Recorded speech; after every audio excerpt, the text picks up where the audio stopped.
Hey, what's up guys, TheJordude here, back again with another Shadowverse video. Again, I'm going to be talking about the upcoming cards that's coming out in Fortune's Hand, because they keep pumping out cards and the site actually just got updated again. So from yesterday, there's some more cards for like Sword, for example. So I'm going to go back a little bit up and cover the cards. Like, I'm just scrolling down just so I could stay organized in my own head. But yeah. So yeah, let's just get into it. The first card for the Swordcraft is a legendary Swordcraft card. 3 play point 3/3, evolves into a 5/5. It's a commander.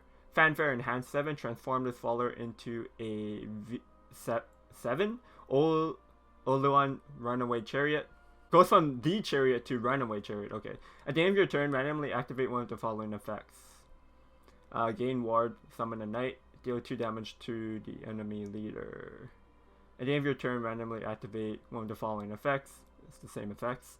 So the 3 cost itself is pretty okay, I guess. Yeah, it's just a solid 3 drop on its own if 3/3/5/5. I believe the enhanced 7 is something pretty crazy. Yeah, so the enhanced 7 is an 8/16, goes to a 10/18 evolve, can't attack. At the end of your turn, randomly deal X damage to an enemy or another ally, and then Y damage to this follower. X equals this follower's attack, and Y equals the attack of the follower or leader damage. Do this 2 times. Wait, what? Wait, I have to read this again. At the end of your turn. Oh, okay, so it does 0 damage to itself if it hits a leader, because leaders don't have attack. Do this 2 times. So you're doing, so at the end of your turn, you're doing 8 damage to something. 8 or 10 damage to something. It could be yourself. You could hit yourself for 10. And then Y equals the... This card's kind of crazy. This card's wild. Like, I saw on Twitter a lot of people talking about this card. And just RNG in general. So, in my opinion... So the thing with RNG is that it's supposed to be okay in card games if you can make small micro decisions that kind of give the RNG, kind of like weigh the RNG in your favor. So for example, this is a pretty bad example, but when you play Nam to kill a fall. You fuse as many cards in Nam as possible so you could kill a 1 follower on the board. And then that way, if it's the only follower on the board, you get 100% of the Ravenous Corruption face damage to ping damage to face. So that's like a really poor example, but that's what my point is like you could kind of rig RNG. Same as like Portalcraft, the Modesty. You could kind of make trades to try and make RNG outcomes in your favor. Or if you do hit the right roll, you become very favorable. So that's the point of RNG. This card does 8 to 10 damage to anything, so I'm super glad that it could actually hit an ally, because if it was only your enemy, this card would be broken, right? Because you'd be doing 8 to 10 damage to something on only your opponent's side of the board. It could be their face, so if you like clear the board and just play this, you do like immediately 8 or 10 damage, or it just one-shots followers anyways. So the fact that it has a chance to hit your own stuff, it makes it a lot more riskier to play this card. Especially because the 8 or 10 damage is a huge amount, and if it hit your own face, you're pretty much dead, or it will just kill you. And this happens 2 times actually, so this actually has the chance to just O2K your opponent or yourself if it hits the leader twice, which is actually an outcome that probably will happen a decent amount of times just by the sheer amount of games played. So the only time you would ever really use this enhanced 7 is like when you're in a more desperate spot. Like if you're losing and you have to take some risk to make a comeback in the game, then you're going to play this as the enhanced 7. Otherwise, if you're ahead of the game, if you're winning and then you play this, you have a chance to just put yourself behind by either killing your own followers or shooting yourself in the face. So like this card is kind of like a comeback card, and you would only play it when you're desperate. With that being said, just like the 3-drop itself is a good card, so you would be playing this card in your sword decks probably, just because it's a decent card on its own. And then if you are behind or you have a chance of lethal, say for example like you're playing against Natural Rune, you know that Natural Rune's going to kill you on their next turn, then you could try to play this and try to win the game. So yeah, I think this card, I don't like this card because the RNG is such a huge swing. And you're only going to really be playing it when you're behind, I think, or in a really desperate situation where you need to take risks. So it could be a very frustrating card to play against and play with. So I don't really like this card. With that being said, I think I'm going to give it like a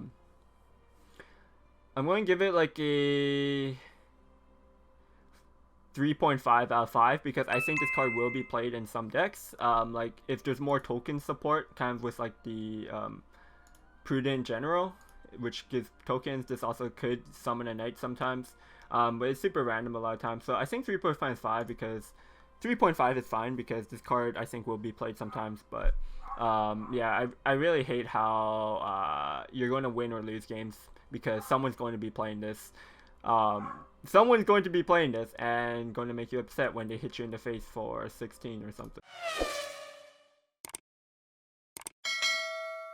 Moving on, the next Runecraft Golden card is Madcap Conjuration, 2 play points. Discard your hand. If at least 2 spells were discarded, draw 5 cards. If at least 2 followers were discarded, destroy all followers. If at least 2 amulets were discarded, summon 2 clay golems and deal 2 damage to the enemy leader. Whoa, this card's broken. First of all, discard your hand. You don't have to discard a certain amount of cards. You could discard 2 cards, and if there are 2 spell cards, you draw 5, so you plus 2, I guess, because the 2 cards discarded plus this. If 2 followers discard, destroy all followers. So if you discard like... So the break point is that I think the ideal situation is at most you want to be discarding and hitting 2 of the conditions. So 2 spells and 2 followers, or 2 spells, 2 amulets. Depending on what kind of deck you're building, like if you're playing like Dirt Rune, then you'd probably be getting the amulets. But if you're playing like Spell Boost Rune, you probably get the spells and followers, for example. So depending on how you build this deck, this card's going to do different stuff. But I think most of the time it's going to be destroying all followers. So two play points to completely clear the board is pretty busted, and you're going to refill your hand. So yeah, this card 5 out of 5, like it's pretty broken, I think. But if you're playing like Spell Boost Rune, I guess you are discarding cards that you have been trying to spell boost, I guess. Like if you're discarding, yeah. So maybe I'm overrating this card, but on the surface it looks really, really powerful. But discarding your followers when you're trying to spell boost them, I guess, is not actually that good. The more that I think about it, but if I'm thinking about like Natural Rune doesn't care about the followers, and you're gonna have followers and spells probably. Yet, I think this card is just really powerful. There's no amulets, so Natural Rune and Dirt Rune. This is also really good for Dirt Rune. I don't think it'll be as good in Spell Boost Rune, just because, like I said, you don't really want to discard your cards you've been spell boosting already. So it could be just a dead card in your hand at some points. But yeah, I still go and give it a 5 out of 5, just because I think it's really powerful. And it's going to find a spot in at least 1 rune deck, maybe 2 rune decks. So we got this Dragon Legendary, 11, Earns Justice, 10 play point, 11-8, evolves into 8-11. Ward, when this follower comes into play, randomly activate one of the following effects. Draw 3 cards, evolve this follower. When this follower leaves play, restore 8 defense to your leader. And the evolve has Storm, Ignore, Ward. Can't be targeted by enemy effects. Okay, I mean, that's pretty strong. I mean, draw 3 or Storm. I guess if you're hoping that this card is going to kill your opponent and you hit draw 3, that's going to be kind of bad.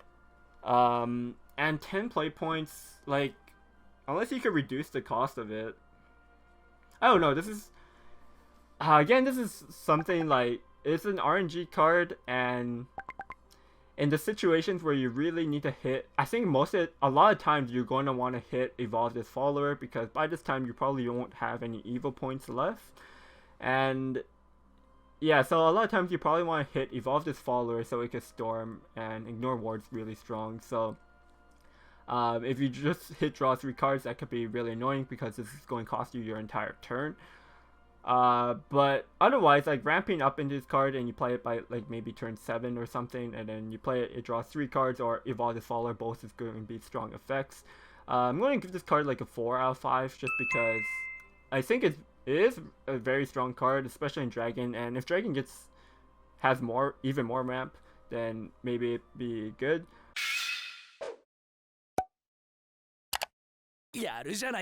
So if we look into the next Dragon card, Draconic Call, 2 play point spell. Randomly put one of the highest cost Dragon Craft Fallers from your deck into your hand. If Overflow is active for you, randomly put 2 of the highest. So like this card kind of works with Ernst Justice, right? Because Ernst Justice is probably going to be your highest cost Dragon Faller in your deck. So this card basically scouts it, tutors it, which is nice. I guess that kind of makes Justice a little bit better. It's going to be more consistently playable. But another thing is you could just build your Dragon deck just to kind of rig your Dragon deck so you know exactly what this is going to draw. Say for example you only have say you have like 1 Ernst Justice in your deck, or let's not use Ernst Justice. Maybe you're playing a aggro discard dragon, I don't know, and their most expensive card in your deck is Shipsbane Plesiosaurus. Then this card is going. Then yeah, you could play this card, and you know you're going to draw a Shipsbane, for example. So I think this card is really pretty good, especially in Dragon. You're going to have enough play points to fit this 2-cost spell in some point in your turns to find your power Dragon cards. Yeah, and the +1 too if you're in Overflow. I think this card's like I think this card's a 4.5 out of 5. I'm not giving it a 5 out of 5 just because it's just a spell that draws cards, so I don't think it's like a huge card, but I think it's a very solid card, and the decks that want to play it, you're going to be playing like 2 or 3 copies of this in your deck. So yeah, 4.5 out of 5 just because it's super solid. The only downside is just that it's drawing Dragoncraft Fallers to your deck, so it's not as big. Like we've seen cards like Artifact Call that hasn't been played, for example, which does kind of +1 you for a 2-cost spell. So cards like that look really good on paper, but then they ended up just being like mediocre, right? So I'm going to give it a 4.5 out of 5. Alright, so the last card I'm going to talk about in this video is 6 Miltio the Lovers, which is the Shadowcraft legendary, 5 play point 4/4, involves a 6/6. Burial Rite, Fanfare Burial Rite 2, reanimate X and reanimate Y. X and Y equals 6 randomly. Split randomly. To perform Burial Rite 2, there must be at least 2 open spaces in your area after this follower comes into play. Oh, okay, so Burial Rite in 2 cards. Enhanced 9, do not perform Burial Rite, evolve this follower instead. Can't be evolved using evil points. Last words, draw 2 cards. Evolve effect, at the end of your turn, destroy 6 other random followers. Then, if the enemy leader has 7 defense or more, deal damage to him until their defense drops to 6. What? So, if your opponent's at 20, you play this enhanced 9. And then you just put them, you do like 14 damage to them. That's kind of, what? This card's kind of nutty. It is an enhanced 9 though, and on turn 9 you kind of like turn 9 a lot of decks could kill you from turn 9, so this putting them at 6 maybe is not as good as I think it is, but does it fly? But it does set up, it is quite strong. I don't know if the enhanced 9 is too slow. The effect looks really busted when you read it, but when you think about Shadowverse metas and how fast paced it is and how much damage you could do on like turn 9s, then like this is kind of just average, I would say. But for the fanfare effect, so maybe you play this on turn 5, you reanimate 2, and it's like alright, it's a good way to spread out your board, but you do have to Burial Rite 2, it's something you need to keep in mind. Granted, Shadow does have a lot of card draw right now, so filling up your hand is not much of a problem, I think. And burial writing could be good for setting up certain reanimates as well. So like the cards you burial write also might be able to you might be also be able to set up your reanimates, right? So like this is another random effect, but I like how this is random effect is set up, because it's not like it's going to win or lose you a game kind of random, but the cards you burial write and the cards you have in your set up in your death pool matter. So those kind of decisions that you make will affect your RNG outcome. So I really like how this kind of RNG work was designed. For the rating of this card, I'm going to give it its last withdraw 2 cards also, actually. So it recovers the cost of your burial rite effect. That's actually really big, because burial rite should be a negative cost, but this makes it a net 0 cost. You're actually plussing 2 because you get 2 followers. So I think this is a 5 out of 5. I really don't find any problems with this card at all. Like the card just as a 5 cost, like it didn't have to after this evolve effect. The evolve effect is like an added bonus. You could go late game with it and kind of you could definitely win the late game with this card, but just as a turn 5 play, is a very strong card, I think. So just because it has a lot of flexibility, can reward your micro decisions for your death pool, I think this is going to be a 5 out of 5 for me. This card's very solid. I like it a lot. So yeah, so that's going to be it for today. Again, covering 5 cards. I'll probably do another video tomorrow just covering more of the cards, because they keep updating the site and I'm falling behind right now. So yeah, just like the previous video, if you guys have differing opinions or if you agree with me, let me know in the comments down below. I really enjoyed reading your comments in the previous video, because you gave me a lot of insight about points that I missed. And yeah, so I really being able to open my eyes to look at different ways cards could be used, I think is really helpful for me and also other people that are reading the comments. So yeah, let me know your opinions down below, and if you enjoyed the video, make sure you give it a thumbs up and subscribe for more of these card reviews. And yeah, thanks for watching. I'll see you guys next time. Peace.